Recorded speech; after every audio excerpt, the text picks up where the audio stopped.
लेकिन मुस्लिम उम्मा का हाल ये है कि ये कौम तो अभी आधी रोटी के लिए बेचैन और बेकरार है। बेशुमार मुल्कों में मुस्लिम उम्मा का हाल ये है कि बहुत सारे बच्चों को माँ ये कहकर रात को थपकियाँ देकर सुला देती है कि बेटा आज पानी पीकर सो जाओ, अगर कल सुबह रोटी का इंतज़ाम होगा तो तुम्हें खिला दिया जाएगा। हो सकता है कि शायद खुशहाल ज़िंदगी के अंदर मैं और आप उसको महसूस न करें, और जिन लोगों को अल्लाह ताला एक दिन में 3 मरतबा पेट भर कर खाना खिला रहा है, बल्कि अब 3 मरतबा नहीं, अब तो लोग 4 और 5 मरतबा खाते हैं। 3 मरतबा नाश्ते के नाम पर और 2 मरतबा खाने के नाम पर। सुबह उठने के बाद नाश्ता अलग है, उसके बाद खाना दोपहर का है, फिर उसके बाद फिर कोई नाश्ता है, फिर उसके बाद फिर कोई नाश्ता है, और उसके बाद फिर रात के लेट नाइट में जो है वो लोग खाना खाते हैं। ये सूरत हाल में अगर पेट भरे हुए लोग कुछ गरीबों की भूख को महसूस न करें तो ये एक अलग बात है। लेकिन मैं नहीं समझता कि कोई मुसलमान किसी गरीब की भूख को नज़रअंदाज कर दे, इसलिए कि जिस मज़हब में रोज़े का तसव्वुर है तो रोज़े का तसव्वुर का एक मामला ये भी है कि अल्लाह तबारक व ताला 12 महीनों में महीने भर हर मोमिन को भूखा रहने का और प्यासा रहने का हुक्म देता है, ताकि हम दूसरों की भूख का भी अंदाज़ा कर सकें और भूख का एहसास कर सकें। एक तरफ भूख है, दूसरी तरफ गुर्बत है, तीसरी तरफ सियासी हमाहमी है। इस सूरत हाल में जबकि ऐसा लगता है कि एक चक्की चल रही है और उसमें मुस्लिम उम्मा पिसने के करीब है, ऐसे वक्त में हमारी जिम्मेदारी क्या है? किसी तरफ से आवाज़ उठती है एजुकेशन को प्रायोरिटी दी जाए। मैं इसका कतई इनकार नहीं करता कि एजुकेशन हासिल होना चाहिए, बिल्कुल होना चाहिए, हमारा मिशन उसकी तरफ भी है। एक तबका ये कहता है कि दौलत की तरफ बढ़ो, इसलिए कि सरमाया जब हाथ में होगा और मार्केट में हमारा कब्जा होगा तो भी हम तरक्की की तरफ बढ़ सकेंगे। नो डाउट, इसमें भी कोई शक नहीं कि दौलत भी इंसान की ज़िंदगी के लिए ज़रूरी है, बल्कि हमारे और आपके आका मुस्तफ़ा जान रहमत सल्लल्लाहु अलैहि वसल्लम ने फरमाया, लोगों तिजारत करो, मालदार बनो, इसलिए कि गुर्बत कभी कभी इंसान को कुफ्र तक पहुँचाती है। अल्लाह के रसूल अलैहिस्सलाम ने यह फरमाया कि गुर्बत कभी कभी इंसान को कुफ्र तक पहुँचाती है। गरीब इंसान, हर गरीब बिलाल व अबू हुरैरा की तरह नहीं होता कि घसीटे जाने के बाद भी ईमान की हिफाजत कर सके। तो ऐसी हालत में आका अलैहिस्सलाम ने हमें तिजारत का हुक्म दिया, तरक्की का हुक्म दिया। इमाम सुफियान सौरी फरमाते हैं कि अपनी दौलत को तिजोरियों से निकाल कर मार्केट में लगाओ, इसलिए कि अल्लाह के रसूल ने फरमाया कि गुर्बत कभी कभी इंसान को कुफ्र तक पहुँचाती है। तो एक तबका वो भी है जो कहता है कि दौलत की तरफ पेशरफ्त की जाए, एक तबका एजुकेशन, एक तबका दौलत। फिर कभी कभी कुछ लोग मज़ीद और प्लान पेश करते हैं मुफक्किरीन की शक्ल में। सारे उन्वानात की अहमियत अपनी जगह है, लेकिन कुरान का जो फ़लसफ़ा है वो ये है कि इन हालात में जबकि तुम दब रहे हो, जबकि तुम सिसक रहे हो, जबकि तुम पर चक्कियाँ चल रही हो और नाकामी का तुम्हें खौफ है, तो अल्लाह तबारक व ताला का इरशाद होता है, तूबू इलल्लाहि जमीआ अय्युहल मुमिनून लअल्लकुम तुफ्लिहून। ईमान वालो, तुम सब मिलकर अल्लाह की तरफ रुजू करो। तुम सब मिलकर जमाअत के साथ, एक दो बंदे का अल्लाह की तरफ रुजू करना काफ़ी नहीं होगा। अल्लाह तबारक व ताला ने पूरी जमाअत को, पूरी उम्मत को अल्लाह की तरफ रुजू करने का हुक्म दिया। तुम सब रुजू करो अल्लाह की तरफ। तूबू इलल्लाहि जमीआ, रुजू करो तुम सब अल्लाह की तरफ मिलकर इज्तिमाइयत के साथ। होगा क्या? अय्युहल मुमिनून, ईमान वालो, लअल्लकुम तुफ्लिहून, फिर अल्लाह तुम्हें कामयाबी अता फरमाएगा। जब कुरान पर हमारा ईमान है तो इस वक्त उम्मत मुस्लिमा की कामयाबी का इन्हिसार है रुजू इलल्लाह पर, अल्लाह की तरफ रुजू करने पर। हम अल्लाह की तरफ पलटे हैं, इसलिए कि अल्लाह के यहाँ ताकत, गलबा, कुव्वत, सारी चीज़ें हैं। जब कोई बंदा अल्लाह की तरफ रुजू करता है तो फिर उस पर गैबी मदद के दरवाजे खोल दिए जाते हैं। अब आप इसको सीरत मुस्तफ़ा सल्लल्लाहु अलैहि वसल्लम में देखें, जब भी ऐसा वक्त आया कि मुसलमानों के कदम डगमगाते हुए नजर आए तो अल्लाह के रसूल सल्लल्लाहु अलैहि वसल्लम ने बजाते खुद अल्लाह की तरफ रुजू फरमाया और कौम को अल्लाह की तरफ रुजू होने का हुक्म दिया। मिसाल के तौर पर सामने 1000 का लश्कर है और अल्लाह के हबीब सल्लल्लाहु अलैहि वसल्लम के पास सिर्फ 313 निहत्ते मुजाहिदीन है। और ये सिर्फ निहत्ते कहने के लिए नहीं है, बल्कि हकीकतन वो निहत्ते थे। सिर्फ 8 लोगों के पास तलवार थी, बाज लोगों के पास जंग आलूद तलवार, बाज लोगों के पास टूटी हुई तलवार। इस हालत में वो लोग जिनके पास लुंगी थी पहनने के लिए तो ऊपर की चादर ओढ़ने के लिए न थी, इस हालत में मुसलमान मैदान बद्र में उतरे हैं। और अल्लाह के हबीब सल्लल्लाहु अलैहि वसल्लम कल सुबह जंगे बद्र होने वाली है और आज रात में हुजूर अकरम सल्लल्लाहु अलैहि वसल्लम के सारे सहाबा सो रहे हैं, आराम कर रहे हैं, और तन्हा अल्लाह के रसूल सल्लल्लाहु अलैहि वसल्लम की ज़ात है जो एक दरख्त के नीचे खड़े होकर अल्लाह की बारगाह में रुजू करते हैं, गिड़गिड़ाते हैं और अल्लाह की बारगाह में दुआ करते हैं रब की तरफ। रुजू करने का मतलब है अपनी लौ को अल्लाह की तरफ लगाना, सब की तरफ से तवज्जो हटाकर अल्लाह की तरफ तवज्जो करना। कुरान कहता है व तबत्तल इलैहि तबतीला, सबसे कट के अल्लाह के हो जाओ। इसलिए कि बंदा जब सबसे तवक्को हटाकर अल्लाह की तरफ रुजू करता है और अल्लाह से लौ लगाता है तो फिर अल्लाह रब्बुल इज्जत की मदद और नुसरत नाजिल होती है। इसलिए कि बंदा जब तक असबाब पर भरोसा करते रहता है तो बंदे के दिल में कहीं ना कहीं खुद एतमादी होती है कि ये चीज है मैं ये कर लूंगा, ये चीज है मैं ये कर लूंगा, ये चीज है मैं ये कर लूंगा। लेकिन जब बंदा सबसे टूटकर, सबसे एतमाद हटाकर, सबसे भरोसा उठाकर सिर्फ अल्लाह की तरफ रुजू करता है तो वो दिल की गहराइयों से अल्लाह की तरफ रुजू करता है और फिर अल्लाह की मदद नाजिल होती है। सैयदना अबू बकर सिद्दीक रज़ी अल्लाह ताला अन्हु इरशाद फरमाते हैं कि मैंने देखा कि सब सो रहे थे और अल्लाह के रसूल सल्लल्लाहु अलैहि वसल्लम अकेले तन्हा दरख्त के नीचे हाथ उठाकर रो रहे थे और यूं कहते थे अल्लाह क्या तेरा वादा न था कि तू मुझे और मेरी कौम को फतह और नुसरत अता फरमाएगा। मेरे अल्लाह अब तू अपना वादा पूरा फरमा दे। हुजूर अलैहिस्सलातु व तस्लीम ऐसे मसरूफ दुआ थे, ऐसे मसरूफ दुआ थे। देखो ये रुजू की हकीकत है, ये अल्लाह की तरफ लौ लगाने की हकीकत है। सिद्दीक अकबर कहते हैं कि वो इतने मसरूफ थे, खुदा की तरफ यूं मुतवज्जे थे कि उनके बदन पर जो चादर उस वक्त ओढ़ी हुई थी वो जमीन पर आ गई थी, जमीन पर वो आ गई थी और अल्लाह के हबीब अलैहिस्सलाम को रब तबारक व ताला की बारगाह में इस्तिगराकी कैफियत का ये हाल था कि उस चादर के जमीन पर आने की हुजूर अलैहिस्सलाम को खबर न थी, इत्तला न थी। हुजूर अलैहिस्सलाम इतना मसरूफ थे, इस कदर हुजूर अलैहिस्सलाम रब की बारगाह के अंदर गिरिया वजारी और आहोजारी फरमा रहे थे, गिरिया फरमा रहे थे।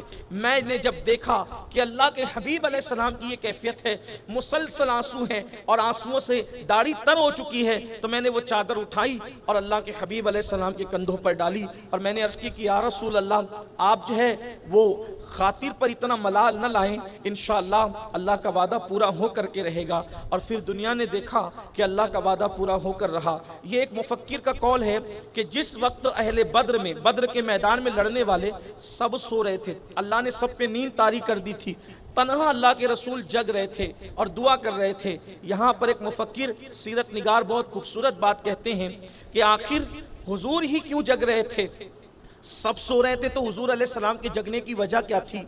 तो वो लिखते हैं चूंकि नबी उम्मत की तकदीर होता है, नबी उम्मत की तकदीर होता है और जिसकी तकदीर जग रही होती है फिर वो कौम कभी नाकाम नहीं होती। तो हुजूर जग करके बता रहे थे, ऐ सोने वालों तुम्हारी तकदीर जाग रही है और जिसकी तकदीर जाग रही होती है वो कभी नाकाम नहीं होता। तो अल्लाह के हबीब अलैहिस्सलाम ने मुश्किल वक्त में उम्मत को जो है ये पैगाम अता फरमाया। उसके बाद आप देखें एक पैगंबर है हज़रत सैयदना यूनुस अलैहिस्सलाम। आपने हज़रत यूनुस अलैहिस्सलाम का नाम बार बार सुना होगा। इनको जुन्नून भी कहते हैं, जिन्नून भी कहते हैं। बड़े अजीम पैगंबर है और अल्लाह तबारक व ताला ने इस पैगंबर को नेनवा की सरजमीन पर जो है वो जलवगर फरमाया और मबूस फरमाया। कौम बड़ी शरीर थी और कौम जो है हज़रत यूनुस अलैहिस्सलाम को सताती थी। आप जब उनको दावत पेश करते थे, अल्लाह की तरफ बुलाते थे तो वो आने में कीलो काल करते थे, हीलो हुज्जत करते थे। एक दिन हज़रत यूनुस अलैहिस्सलाम ने अल्लाह से कहा, मौला ये मेरी बात मानते नहीं है, ये मेरी बात नहीं मानते। और फिर अल्लाह ने हुक्म फरमाया कि इनसे कह दो कि ये अब अपने आप को अजाब के लिए तैयार कर ले। इसलिए कि जब कौम की अक्सरियत गुनाह के अंदर डूब जाए, जब कौम की अक्सरियत पाप के अंदर और जराइम के अंदर डूब जाए तो फिर उस कौम को तबाही किया जाता है, उस कौम को बर्बाद ही किया जाता है। बर्बाद होने वाली, तबाह होने वाली कौम की निशानी ये है कि वो कौम रात को भी गुनाह करे, दिन को भी गुनाह करे, अकेले में भी गुनाह करे, सबके सामने भी गुनाह करे। जब कौम गुनाह के अंदर डूब जाए तो फिर अल्लाह इसी कौम को सफ़े हस्ती से मिटा देता है। मिटने वाली कौम की पहचान यही है। और शायद आज हमारी भी कैफियत यही हो रही है कि आज हमारे दरमियान रातों में भी गुनाह हो रहे हैं, दिन में भी गुनाह हो रहे हैं, तन्हाई में भी गुनाह हो रहे हैं, और सबके सामने भी बेहयाई के साथ लोग गुनाह कर रहे हैं। कल तक मुसलमान अगर सिर्फ फिल्म देखने के लिए चला जाता था अपने मोहल्ले से, तो जब वो वापस लौटता था तो मुंह छुपाकर छुपते छुपाते आता था कि मुझे कोई देख न ले। यानी इतनी हया थी, इतना एहसास था, निदामत का ख्याल इतना था, एहसास जुर्म इतना था, गुनाह का एहसास इतना था कि फिल्म देख करके वापस लौटते थे। हालांकि उन फिल्मों के अंदर इतनी उरियानियत नहीं थी जितनी कि आज है। उस वक्त तो इसका तसव्वुर भी नहीं था, लेकिन फिर भी लोग झिझकते हुए दबे पांव आते थे और जेब से टिकट वगैरह फेंक कर फाड़ कर आते थे। कोई देख न ले, अब्बा ना देखे, दादा ना देखे, दोस्त ना देखे, हत्ता के सब तो अपनी जगह, मोहल्ले का कोई बड़ा चाचा दादा जिसको मोहब्बत से कहते हैं वो भी ना देख ले, ये ख्याल होता था। और अब हालत यह है कि लोग घरों के अंदर बैठकर रातों में जो है वो माज़अल्लाह उरिया फिल्में देखते हैं। यानी कि देखें कितना अंदाज बदला है लोगों का। और लोग कभी कभी ये भी सोचते हैं चलें यार तन्हाई में गुनाह कर लें, सबके सामने नेकियां करेंगे। अल्लाह के रसूल अलैहिस्सलाम फरमाते हैं कि जो सबके सामने नेकी करे और अकेले में गुनाह करे, अल्लाह क़यामत के दिन उनकी नेकियों को रेजा रेजा कर देगा। हबाअम मंसूरा कुरान ने फरमाया अल्लाह रेत के ज़र्रों की तरह उनकी नेकियों को बिखेर देगा। क्योंकि अल्लाह तबारक व तआला अमल किसका कबूल करता है? कुरान कहता है वल आक़िबतु लिल मुत्तक़ीन, के आखिरत तो सिर्फ अल्लाह से डरने वालों के लिए, और अल्लाह से डरने वालों की पहचान ये है कि वो तन्हाई में गुनाह छोड़ देते हैं। तो बहरहाल तबाह होने वाली कौम का अंजाम यही होता है कि वो सफ़े हस्ती से मिटा दी जाती है। हज़रत यूनुस अलैहिस्सलाम ने कौम को समझाया, नहीं माने। एक दिन अल्लाह ने फरमाया इनसे कह दो हम इन्हें हलाक कर देंगे, इन पर अल्लाह का अजाब आएगा। नतीजा ये हुआ कि आपने ऐलान कर दिया अब तुम पर अल्लाह का अजाब आएगा, इंतज़ार करो। आपने 3 दिन की मोहलत दी। हज़रत यूनुस अलैहिस्सलाम ने 3 दिन की मोहलत दी, 3 दिन में तुम सब हलाक हो जाओगे। और ये कहकर अभी अल्लाह से इजाज़त नहीं ली। आप गौर फरमाएं, ये मैं कुरान मुकद्दस का बहुत खूबसूरत बाब आपके सामने पेश कर रहा हूँ। अल्लाह की गैरत देखें, गयूर, कितना वो गयूर है। हम अल्लाह को करीम जानकर जो जी में आता है करना चाहते हैं और करते हैं, लेकिन अल्लाह को करीम जानकर गुनाह करने वाले और अल्लाह तबारक व ताला को करीम जानकर गुनाहों पे दिलेर होने वाले ज़रा सोचे तो सही। हम गुनहगार होकर के खुदा को करीम जानकर गुनाह करते हैं, गोया कि हम अपने कितनी खुद फरेबी में मुब्तला है और किस कदर हम फरेबकारियों के अंदर मुब्तला, और शैतान ने हमें कैसा शिकार कर रखा है। ये अल्लाह के मासूम बंदों का जिक्र हो रहा है, अल्लाह के महबूब बंदों का जिक्र हो रहा है, अल्लाह के नबियों का जिक्र हो रहा है। आपने फरमाया कि 3 दिन में अजाब आएगा, और अल्लाह का इज़्न लिए बगैर, इजाज़त लिए बगैर आपने कौम को छोड़ दिया और आप शहर छोड़कर निकल गए। हालांकि अभी ये बात मौकूफ थी अल्लाह के इज़्न पर, अल्लाह की इजाज़त पर, कि ये शहर छोड़ने के लिए अल्लाह का हुक्म पाते, अल्लाह से इज़्न लेते, अल्लाह से इजाज़त लेते, फिर शहर छोड़ते। लेकिन ऐसा न हुआ, आप अपनी मर्जी से शहर छोड़ गए, ये कहकर अब तुम पर 3 दिन में अल्लाह का अज़ाब आएगा। जब उन्होंने देखा कि पैगंबर बस्ती छोड़कर चले गए और अज़ाब के आसार नजर आने लगे, तो पूरी कौम जमा हुई। इससे पहले कि तीसरा दिन आता पूरी कौम जमा हुई, वो रोए गिड़गिड़ाए, अल्लाह की बारगाह में तौबा किया, रुजू किया, और उन्होंने कहा कि मौला अब हम हज़रत यूनुस अलैहिस्सलाम की बात मानने के लिए तैयार हैं। उन्होंने जो कहा हम उस पर ईमान लाते हैं, लेकिन मौला अजाब नाजिल न फरमा। और फिर वो अजाब टल गया। एक बात तो ये हुई कि वो अल्लाह की तरफ रुजू हुए। जिस अजाब की पेशिन गोई कर दी गई थी उसको सिर्फ अल्लाह की तरफ रुजू होने के बाद टाल दिया गया और उसको दूर कर दिया गया। लेकिन अब कौम ने सोचा कि यूनुस अलैहिस्सलाम कहाँ है, उनकी पैरवी करना, उनकी इत्तिबा करना है। तो यूनुस अलैहिस्सलाम तो जा चुके थे बस्ती छोड़कर।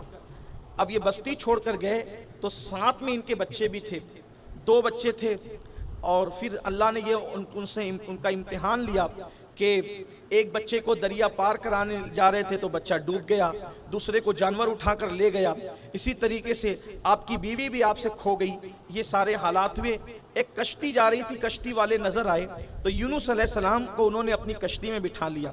जब कश्ती में बिठाया तो कश्ती जब बीच दरिया में पहुंची वह हिचकोले खाने लगी। उसके अंदर जो है वो दरिया में गोया के तूफान सा आ गया और कश्ती हिचकोले खाने लगी। तो उस वक्त मल्लाह ने कहा कि इस कश्ती के अंदर ऐसा लगता है कि शायद कोई अपने आका का भागा हुआ गुलाम है, जो आका की इजाजत के बगैर भाग रहा है, क्योंकि मेरी कश्ती उसी वक्त तो डोलती है जब कोई गुलाम अपने आका की इजाजत के बगैर भागता है। वो फौरी तौर पर जो है वो दरिया में कूद जाए और कश्ती से बाहर निकल जाए, वरना मैं उसे निकाल दूंगा। अब वहाँ सब सोचते थे कि मैं तो गुलाम नहीं, मैं तो गुलाम नहीं। बहरहाल फिर ये तय हुआ कि एक काम करते हैं कि कुरानंदाजी की जाए कि कौन है वो जिसकी वजह से कश्ती हिचकोले खा रही है। उन लोगों ने कुरान डाला। पहली मरतबा भी हज़रत यूनुस अलैहिस्सलाम का नाम आया, दूसरी मरतबा भी हज़रत यूनुस अलैहिस्सलाम का नाम आया, तीसरी मरतबा भी हज़रत यूनुस अलैहिस्सलाम का नाम आया।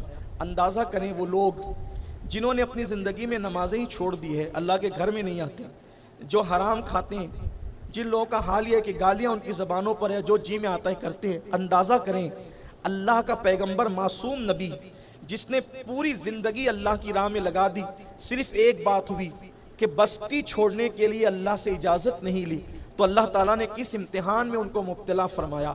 सिर्फ एक बात की इजाज़त नहीं ली अल्लाह से। आखिर हम तो सारे काम अल्लाह की मर्जी के खिलाफ करते हैं, फिर कहते हैं कि हम किस मुसीबत में, किस इम्तिहान में, किन मामलात में गिरफ्तार है। मासूमों के लिए जब ये गैरत है तो हम मुजरिमों के लिए अल्लाह की गैरत का आलम क्या होगा। ये जो कुछ मुसीबतें हैं, मसाइल हैं, मुश्किलें हैं, कुरान कहता है वमा असाबकुम मिन मुसीबतिन फबिमा कसबत ऐदीकुम, कि तुम पर जो भी मुसीबत आती है वो सब तुम्हारे किए करतूत का जो है वो सिला है और तुम्हारे हाथों की कमाई है। तुम जो करते हो उसी के सिले में तुम्हें मुसीबत आती है। अल्लाह के रसूल अलैहिस्सलाम ने फरमाया कि किसी मुसलमान को, मोमिन को कांटा भी नहीं चुभता मगर उसके गुनाह की वजह से। अगर किसी मुसलमान को कांटा भी चुभता है, मुसलमान को उसकी जिंदगी में कभी कांटा भी न चुभे अगर वो गुनाह करना छोड़ दे। आप अंदाजा करें कि मुसलमान को कांटा भी ना चुभे अगर वो गुनाह करना छोड़ दे, इसका मतलब यह है कि हमसे कुछ ना कुछ खता, कुछ ना कुछ गुनाह, कुछ ना कुछ गलतियां होती है, इसीलिए हमारे पैर में कांटा चुभता है। हमारे अस्लाफ का हाल ये था, अगर उनके चिराग की बत्ती हवा से गुल हो जाती, चिराग बुझ जाता, वो फौरन अल्लाह की बारगाह में तौबा करते, मौला ये जो चिराग बुझा है ना हवा से, जरूर ये चिराग मेरे किसी गुनाह के सबब से बुझा होगा, मेरे गुनाह की वजह से ये चिराग पर जो है वो बला आई होगी, मुसीबत आई। ये तसव्वुर था, ये हालात थे। और आजकल हमारी फिक्र ये हो गई है कि भाई मुझ पर मुसीबत आई है, वो किसी ने कुछ कर दिया है, मुझ पर तकलीफ आई है तो किसी ने कुछ कर दिया, किसी ने कुछ कर दिया, किसी ने कुछ कर दिया। ये तसव्वुर इतना लोगों के अंदर पैदा हो गया। मैं कहता किसी ने कुछ नहीं किया, हम ही ने कुछ किया है। और हमने क्या किया? तो कुरान कहता है कि तुम्हारे गुनाह तुम्हारी मुसीबत का सबब बनते हैं, तुम्हारे गुनाह तुम्हारे लिए बलाओं का सबब बनते हैं। तो अगर मुसलमान गलतियां, कोताहियां छोड़े, इंशाअल्लाह उसका पैर कांटे से भी महफूज रहे।